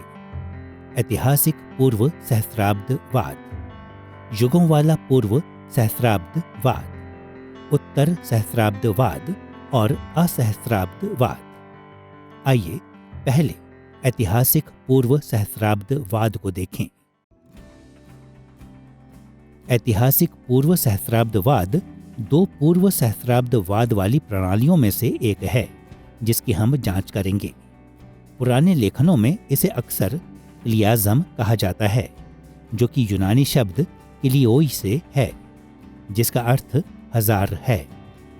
पूर्व सहस्राब्दवाद शब्द स्वयं इस विश्वास को संदर्भित करता है कि यीशु सहस्राब्दी शुरू होने से पहले वापस आएगा, और ऐतिहासिक शब्द बताता है कि यह दृष्टिकोण ज्यादा आधुनिक युगों वाले पूर्व सहस्राब्दवाद के विपरीत पूरे कलीसियाई इतिहास के दौरान माना गया है। ऐतिहासिक पूर्व सहस्राब्दवाद सिखाता है कि यीशु के लौटने से ठीक पहले कलीसिया महाक्लेश से गुजरेगी। जब यीशु वापस आता है तो वह उन विश्वासियों को इकट्ठा करेगा जो उस समय जीवित होंगे। इस संसार को प्रभावित करने से रोकने के लिए शैतान को बांधेगा और अपने शारीरिक पृथ्वी वाले सहस्राब्दी के शासन को शुरू करेगा। और यह अंत वाली बात महत्वपूर्ण है। पूर्व सहस्राब्दवाद की मुख्य विशेषताओं में से एक यह है कि यह यीशु को सहस्राब्दी के दौरान शारीरिक रूप में पृथ्वी पर राज्य करता हुआ देखता है। कुछ पूर्व सहस्राब्दी वाले व्याख्याकार मानते हैं कि सहस्राब्दी ठीक 1000 वर्ष लंबा होगा, लेकिन अधिकांश सोचते हैं कि 1000 अलंकारिक रीति से समय के एक लंबे अनिश्चित काल को दिखा सकता है। इसी तरह ऐतिहासिक पूर्व सहस्राब्दवाद विश्वासियों के जमा होने या उठा लिए जाने के विवरणों पर पूरी तरह से एक नहीं है। इसलिए हमें इसे और सावधानी से समझाने के लिए रुकना चाहिए। पहला थिस्सलुनीकियों अध्याय 4 पद 16 से 17 में पौलुस ने ऊपर उठाए जाने का इस प्रकार वर्णन किया, क्योंकि प्रभु आप ही स्वर्ग से उतरेगा, उस समय ललकार और प्रधान दूत का शब्द सुनाई देगा और परमेश्वर की तुरही फूंकी जाएगी, और जो मसीह में मरे हैं वे पहले जी उठेंगे। तब हम जो जीवित और बचे रहेंगे उसके साथ बादलों में उठा लिए जाएंगे कि हवा में प्रभु से मिले, और इस रीति से हम सदा प्रभु के साथ रहेंगे। रैप्चर शब्द इन पदों के लातीनी संस्करण से आता है, जो रापियो क्रिया का उपयोग करता है और अंग्रेजी में उठा लिया जाना है। इस तरह रैप्चर एक घटना है जिसमें विश्वासियों को मसीह के पास बादलों में उठाया या इकट्ठा किया जाएगा। ऐतिहासिक पूर्व सहस्राब्दवाद सिखाता है कि जब मसीह वापस आता है तो जो विश्वासी लोग जीवित बचे रहेंगे वे हवा में उसके पास उठा लिए जाएंगे। फिर वे तुरंत उसके विजयी सैन्य परेड के हिस्से के रूप में उसके साथ पृथ्वी पर लौट आएंगे और उसके सहस्राब्दी वाले शासनकाल के दौरान पृथ्वी पर रहेंगे। हालांकि कुछ ऐतिहासिक पूर्व सहस्राब्दवादी सोचते हैं कि रैप्चर में पुनर्जीवित विश्वासियों को भी शामिल किया जाएगा, लेकिन अन्य लोगों का तर्क है कि सहस्राब्दी के अंत में अंतिम न्याय के होने तक विश्वासियों का पुनरुत्थान नहीं होगा। किसी भी स्थिति में सहस्राब्दी के दौरान विश्वासी एवं अविश्वासी लोग समान रूप से पृथ्वी की आशीषों और समृद्धि का आनंद उठाएंगे। यह सहस्राब्दी नए आकाश और नई पृथ्वी की अंतिम अवस्था नहीं होगी। हालांकि कुछ ऐतिहासिक पूर्व सहस्राब्द वाले मानते हैं कि अंतिम अवस्था सहस्राब्दी के दौरान शुरू हो जाएगी, लेकिन वे सभी इस बात से सहमत हैं कि सहस्राब्दी हमारे वर्तमान युग से कहीं अधिक आशीषमय होगी। ऐतिहासिक पूर्व सहस्राब्दवाद के धर्मविज्ञानी अक्सर पुराने नियम के अनुच्छेदों में सहस्राब्दी की भविष्यवाणी को देखते हैं, जो एक धन्य युग लेकिन नश्वर जीवन का वर्णन करते हैं, जैसे कि भजन अध्याय 72 पद 8 से 14, यशायाह अध्याय 11 पद 2 से 9 और जकरिया अध्याय 14 पद 5 से 21।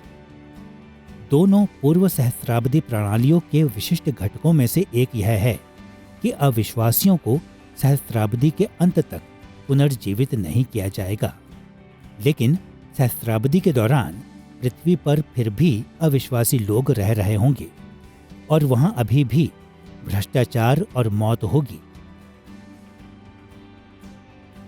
माना जाता है कि यशायाह अध्याय 65 पद 20 इस समय का उल्लेख कर रहा है जब वह कहता है, उसमें फिर ना तो थोड़े दिन का बच्चा और ना ऐसा बूढ़ा जाता रहेगा जिसने अपनी आयु पूरी ना की हो, क्योंकि जो लड़कपन में मरने वाला है वह 100 वर्ष का होकर मरेगा, परंतु पापी 100 वर्ष का होकर श्रापित ठहरेगा।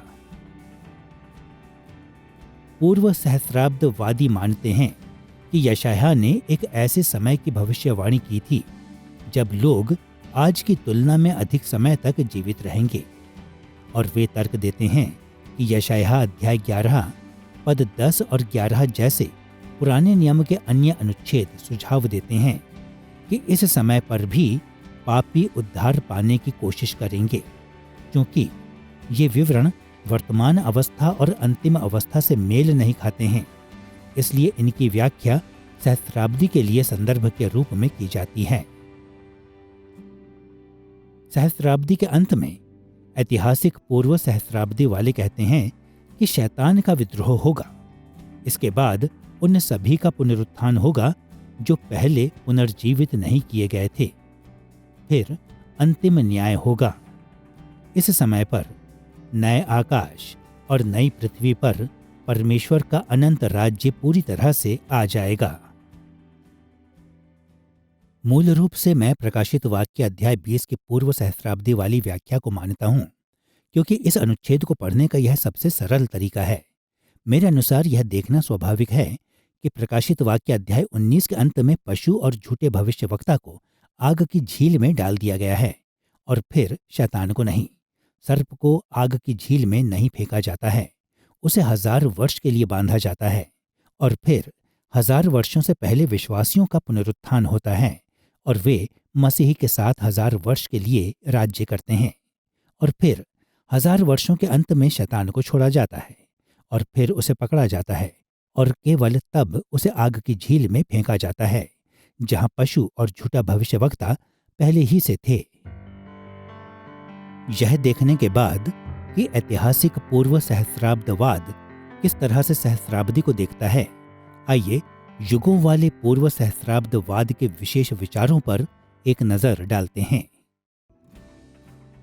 एक पूर्व सहस्राब्दवाद वाली प्रणाली के रूप में युगों वाला पूर्व सहस्राब्दवाद मानता है कि मसीह वापस आएगा और विश्वासी लोग सहस्राब्दी से पहले जीवित किए जाएंगे।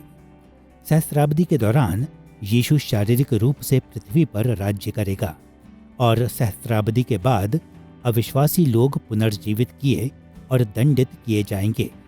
लेकिन ऐतिहासिक पूर्व सहस्राब्दवाद के विपरीत युगों वाला पूर्व सहस्राब्दवाद सामान्यतः सिखाता है कि इससे पहले कि महाक्लेश की शुरुआत हो, पुनर्जीवित किए गए और अभी भी जीवित विश्वासी लोग स्वर्ग में उठा लिए जाएंगे और वे वहां पर सहस्राब्दी के अंत तक रहेंगे। ऐतिहासिक पूर्व सहस्राब्दवाद से भिन्नता का एक कारण युगों वाले पूर्व सहस्राब्दवाद के युगों वाले पहलू में है। युगवाद यह सिखाता है कि परमेश्वर अलग अलग कालों या युगों के दौरान अलग अलग तरीकों से काम करता है और इन युगों का एक परिणाम यह है कि कलीसिया की तुलना में परमेश्वर के पास यहूदी लोगों के लिए अलग योजना है। युगवाद के अनुसार परमेश्वर ने पुराने नियम में इस्राएल के लिए अपनी प्रतिज्ञाओं को पूरा करने के लिए यीशु को इस्राएल देश का मसीहा बनने के लिए भेजा। लेकिन जब इस्राएल ने अपने मसीहा के रूप में यीशु का तिरस्कार किया तो परमेश्वर ने उनके लिए अपनी योजना को रोक दिया। उनके स्थान पर परमेश्वर ने कलीसिया में अन्य जातियों को ऊंचा स्थान दिया। बेशक कलीसिया में यहूदी विश्वासी भी हैं, लेकिन परमेश्वर अभी भी इस्राएल देश के लिए अपने उद्देश्यों को पूरा करने का अभिप्राय रखता है। इसे पूरा करने के लिए परमेश्वर महाक्लेश से पहले कलीसिया को उठा लेगा और सहस्राब्दी के दौरान मुख्यतः इस्राएल के साथ कार्य करेगा। ज्यादातर युगों वाले पूर्व सहस्राब्दवादी विश्वास करते हैं कि रैप्चर के बाद जो लोग पृथ्वी पर बच जाएंगे वे महाक्लेश को सहेंगे, जो कि 7 वर्षों तक चलेगा। महाक्लेश के बाद यीशु लौटेगा और सहस्राब्दी शुरू हो जाएगी। यीशु इस्राएल देश को पुनः स्थापित करेगा और यरूशलेम में अपने सिंहासन से सभी राष्ट्रों के ऊपर दृश्यमान रूप से राज्य करेगा। इस समय के दौरान इस्राएल देश के लिए दी गई पुराने नियम की अपनी प्रतिज्ञाओं को परमेश्वर पूरा करेगा। उदाहरण के लिए आमोस अध्याय 9 पद 11 से 15 में परमेश्वर ने जो कहा उसे सुनिए। उस समय मैं दाऊद की गिरी हुई झोपड़ी को खड़ा करूंगा और उसके बाड़े के नाकों को सुधारूंगा और खंडहरों को फिर बनाऊंगा और जैसा वह प्राचीन काल में था उसको वैसा ही बना दूंगा, जिससे वे बचे हुए एदोमियों को वरन सब जातियों को जो मेरी कहलाती हैं अपने अधिकार में लें। मैं अपनी प्रजा इस्राएल के बंदियों को लौटा ले आऊंगा और वे उजड़े हुए नगरों को सुधार कर उनमें बसेंगे। मैं उन्हें उन्हीं की भूमि पर बोऊंगा और वे अपनी भूमि में से जो मैंने उन्हें दी है फिर कभी उखाड़े ना जाएंगे। युगवादी लोग विश्वास करते हैं कि इस तरह की भविष्यवाणियां सहस्राब्दी में इस्राएल देश के लिए पूरी होंगी। सहस्राब्दी के अंत में शैतान एक विद्रोह को उकसाएगा, लेकिन परमेश्वर शैतान और उसकी सेना को पूरी तरह से पराजित करेगा। इसके बाद परमेश्वर अविश्वासियों को और साथ में उन विश्वासियों को पुनर्जीवित करेगा जो रैप्चर के बाद विश्वास में आए और मर गए हैं। फिर अंतिम न्याय होगा और नए आकाश और नई पृथ्वी में अंतिम अवस्था शुरू होगी। मैं एक प्रगतिशील युगवादी हूं क्योंकि मैं सोचता हूं कि यह दोनों में से सबसे अच्छी बात लेता है वाचा वाले ईश्वरीय ज्ञान से, जो कि पुराने नियम में परमेश्वर के एक लोग और वाचा की प्रतिज्ञाओं पर उस ध्यान को बनाए रखता है, और साथ में यह पुराने युगवादी दृष्टिकोण की सबसे अच्छी बात लेता है जो कि इस्राएल के लिए भविष्य के कार्यक्रम और योजना को दिखता है। इस तरह मुझे दोनों दृष्टिकोणों की सबसे अच्छी बात मिलती है। अब जबकि हमने ऐतिहासिक पूर्व सहस्राब्दवाद और युगों वाले पूर्व सहस्राब्दवाद के परिप्रेक्ष्य से सहस्राब्दी को देख लिया है, आइए उत्तर सहस्त्राब्दवाद का पता लगाएं। उत्तर सहस्त्राब्दवाद शब्द इस विश्वास को संदर्भित करता है कि सहस्त्राब्दी समाप्त होने के बाद यीशु वापस आएगा।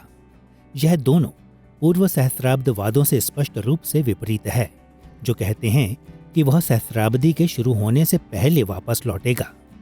पूर्व सहस्त्राब्दी प्रणाली और उत्तर सहस्त्राब्दवाद के बीच दूसरी महत्वपूर्ण भिन्नता है मसीह के सहस्त्राब्दी वाले राज्य के दौरान उसका स्थान। पूर्व सहस्त्राब्दवाद मसीह को शारीरिक रूप में पृथ्वी पर देखता है, लेकिन जब वह आत्मिक रूप से पृथ्वी पर राज्य करता है तो उत्तर सहस्त्राब्दवाद उसे शारीरिक रूप से स्वर्ग में देखता है। उत्तर सहस्त्राब्दी प्रणाली में सहस्त्राब्दी सुसमाचार के लिए सफलता का एक युग है, जो मसीह की वापसी के लिए पृथ्वी को तैयार करता है। कुछ विश्वास करते हैं कि सहस्त्राब्दी यीशु के स्वर्गारोहण से लेकर उसकी वापसी तक फैला है। अन्य सोचते हैं कि यह उसके वापस लौटने से पहले के अंतिम 1000 वर्ष होंगे। लेकिन सभी उत्तर सहस्त्राब्दवादी लोग मानते हैं कि सहस्त्राब्दी के दौरान इतिहास का सामान्य निर्देशन पूरे संसार भर में सुसमाचार और कलीसिया के लिए अधिक से अधिक सफलता लेकर आएगा। मसीह का राज्य सुनिश्चित करेगा कि जातियां विश्वास में आए, मसीही नैतिकता मानव समाज को चित्रित करेगी और अंततः परमेश्वर का राज्य पूरे संसार में छा जाएगा। इस विचार का समर्थन करने के लिए उत्तर सहस्त्राब्दवादी लोगों ने उन पवित्र शास्त्र के पदों की ओर इशारा किया जो मसीह के शत्रुओं पर उसकी अंतिम निर्णायक जीत को सुनिश्चित करते हैं, और इनकी व्याख्या सहस्त्राब्दी के दौरान उसके राज्य के संदर्भ के रूप में करते हैं। उदाहरण के लिए पहला कुरिन्थियों अध्याय 15 पद 25 में पौलुस के वचनों को सुनिए। जब तक वह अपने बैरियों को अपने पांवों तले न ले आए, तब तक उसका राज्य करना अवश्य है। उत्तर सहस्त्राब्दवादी सामान्यतः विश्वास करते हैं कि इस तरह के पद सिखाते हैं कि इससे पहले कि मसीह वापस लौटता है, वह अपने शत्रुओं को सफलतापूर्वक पराजित करेगा। उत्तर सहस्त्राब्दवाद सहस्त्राब्दी को परमेश्वर के राज्य के लिए बढ़ती हुई जीत के समय के रूप में देखते हैं।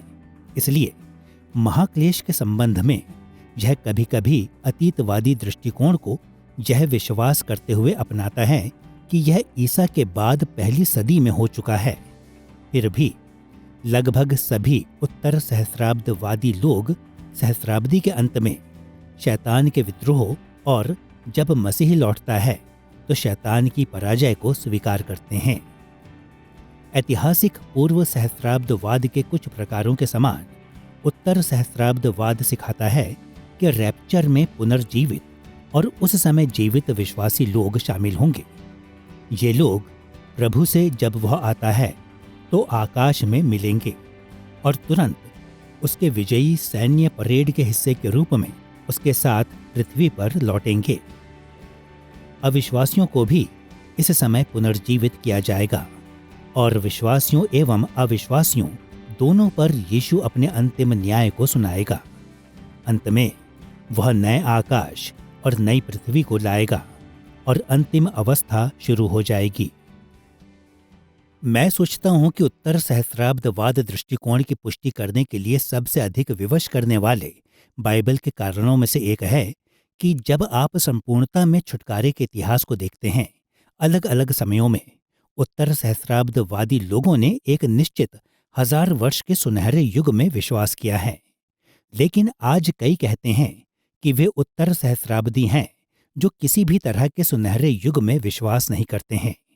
वे जो वास्तव में कहना चाहते हैं वह है सुसमाचार की वास्तविकताओं के लिए एक सकारात्मक दृष्टिकोण। यह है आगे जाना और कि जातियां अंततः मसीह के आने से पहले आएंगे और कि यह सफल होगा।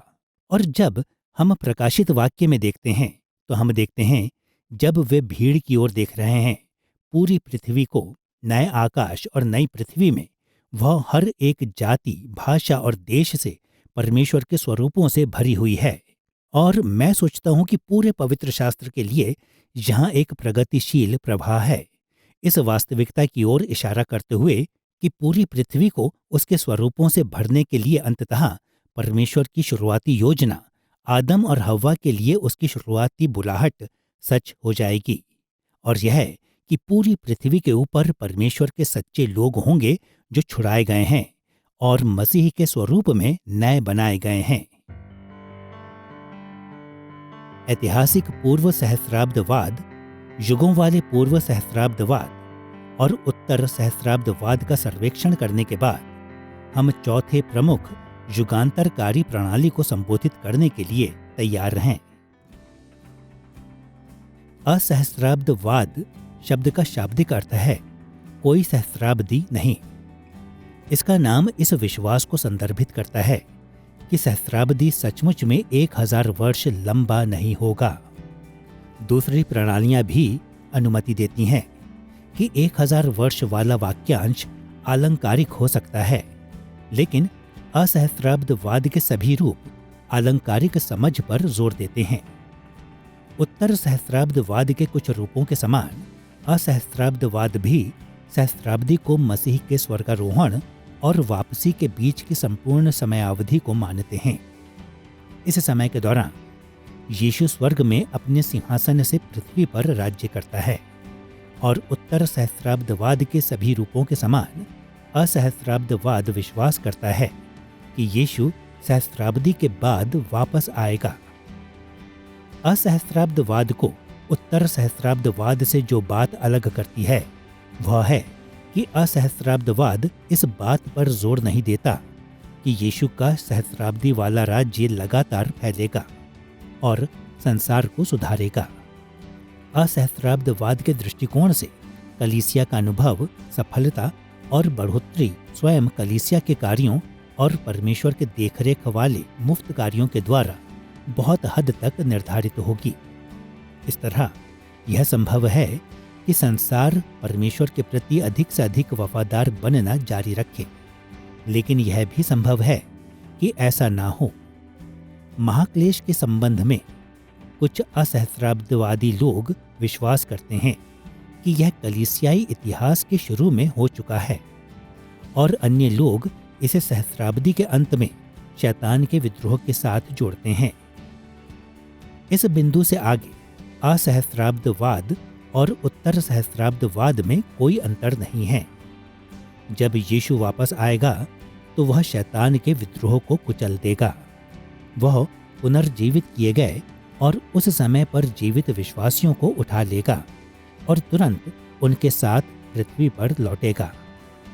अविश्वासियों को पुनर्जीवित किया जाएगा और यीशु अपना अंतिम न्याय सब लोगों के लिए सुनाएगा, और अंततः यीशु नए आकाश और नई पृथ्वी को लाएगा और फिर अंतिम अवस्था शुरू हो जाएगी। युगांत विद्या के लिए कई वैध सुसमाचारीय व्याख्याएं हैं और मेरा दृष्टिकोण असहस्राब्दी वाला है। मुझे कुछ ऐसा लगता है कि जब आप विशेष रूप से पौलुस की युगांत विद्या को देख रहे होते हैं, और बेशक गिरहार्डिस वॉस ने पौलुस की युगांत विद्या की शानदार चर्चा को लिखा, तो आप पौलुस की युगांत विद्या में एक सरलता को देखेंगे कि यीशु मसीह वापस आता है और अंत होता है और सब बातें उस पल में पूरी होती हैं और हमें नए आकाश और नई पृथ्वी में बुलाया जाता है, और यह सुंदर सरल लगता है और महान सुंदरता सरल है। और मुझे ऐसा लगता है कि बाइबल वाली युगांत विद्या सरल है। हम चाहे किसी भी दृष्टिकोण को अपनाते हैं, ऐतिहासिक पूर्व सहस्राब्दवाद, युगों वाला पूर्व सहस्राब्दवाद, उत्तर सहस्राब्दवाद या असहस्राब्दवाद, यह याद रखना महत्वपूर्ण है कि इनमें से प्रत्येक दृष्टिकोण सुसमाचारीय मसीहों द्वारा माना जाता है, और जब हम सहस्राब्दी की समय रेखा को पढ़ते हैं तो हमें नम्र, उदार और सीखने योग्य बनने के लिए इसके द्वारा प्रेरित किया जाना चाहिए। ध्यान देने योग्य सबसे महत्वपूर्ण बातों में से एक यह है कि सहस्राब्दी के सभी सुसमाचारीय रूप, उत्तर, या पूर्व, मसीह के दूसरे आगमन, मृतकों के पुनरुत्थान, अंतिम न्याय और स्वर्ग एवं नरक पर विश्वास करते हैं। पिछले 20 से 25 या कुछ वर्षों में कुछ बुनियादी विचारों में बढ़ती हुई सहमति जैसी नजर आती है, विशेषकर जिसे अक्सर पहले ही से और अभी तक नहीं वाले विचारों के रूप में वर्णित किया जाता है। जॉर्ज एल्डन लेड, जो एक ऐतिहासिक पूर्व सहस्राब्दवादी थे, इस उद्घाटित युगांत विद्या वाले विचार पहले से ही और अभी तक नहीं के इस विचार को बढ़ावा देने में बहुत प्रमुख थे। लेकिन हम मसीह के पहले आगमन को, जो कि अंतिम दिनों का उद्घाटन करते हैं, इस समझ को असहस्राब्दवाद और उत्तर सहस्राब्दवाद लोगों के बीच भी देखते हैं। पहले ही से अभी तक नहीं कि इस बड़े विचार पर एक बढ़ती हुई सहमति प्रतीत होती है, और मैं इसे उत्साहजनक पाता हूं कि सहमतियों में मतभेदों के बावजूद जब हम पवित्र शास्त्र को पढ़ना जारी रखते हैं तो हम कुछ समस्याओं को दूर कर रहे हैं जो कि अतीत में इनमें से प्रत्येक दृष्टिकोण में थे और अधिक से अधिक सहमतियों पर आ रहे हैं। राजा का आगमन पर इस अध्याय में हमने अनिवार्यता और तरीके के संदर्भ में मसीह के वापस लौटने पर विचार किया है। हमने दिव्य रहस्य के संबंध में अंत समय के चिन्हों, मसीह की वापसी के पूर्व संकेतों और व्याख्यात्मक रणनीतियों का पता लगाया है, और हमने ऐतिहासिक पूर्व सहस्राब्दवाद, युगों वाले पूर्व सहस्राब्दवाद, उत्तर सहस्राब्दवाद और असहस्राब्दवाद के परिप्रेक्ष्य में सहस्राब्दी पर चर्चा की है। कलीसिया के इतिहास में कई समयों पर युगांत विद्या पर मतभेदों ने संघर्ष और विभाजन को जन्म दिया है, और यह आज भी उतना ही सच है जितना कि यह कभी था। लेकिन जब हम इस अध्याय में उल्लिखित उन प्रमुख सुसमाचारीय युगांत विद्याओं की बात करते हैं तो हमें विभाजन का विरोध करना चाहिए। आखिरकार हर एक सुसमाचारीय व्यक्ति स्वीकार करता है कि यीशु मृतकों में से जी उठा और स्वर्ग पर चढ़ गया। हम सभी सहमत हैं कि वह वर्तमान में स्वर्ग से राज्य करता है। हम सभी विश्वास करते हैं कि पृथ्वी पर परमेश्वर के राज को जारी रखने के लिए वह शारीरिक और दृश्यमान रूप में वापस लौटेगा, और उसके माध्यम से परमेश्वर की सभी प्रतिज्ञाएं पूरी होंगी। और हम सब इस तथ्य पर अपनी आशा को रखते हैं कि सहस्राब्दी के बाद वह नए आकाश और नई पृथ्वी की अंतिम अवस्था को लाएगा। तो हमारी असहमतियां उन बातों की तुलना में फीकी पड़ जाती हैं जिन पर हम परस्पर एक जैसा विश्वास करते हैं, और इस बात को हमारी संगति द्वारा प्रतिबिंबित होना चाहिए।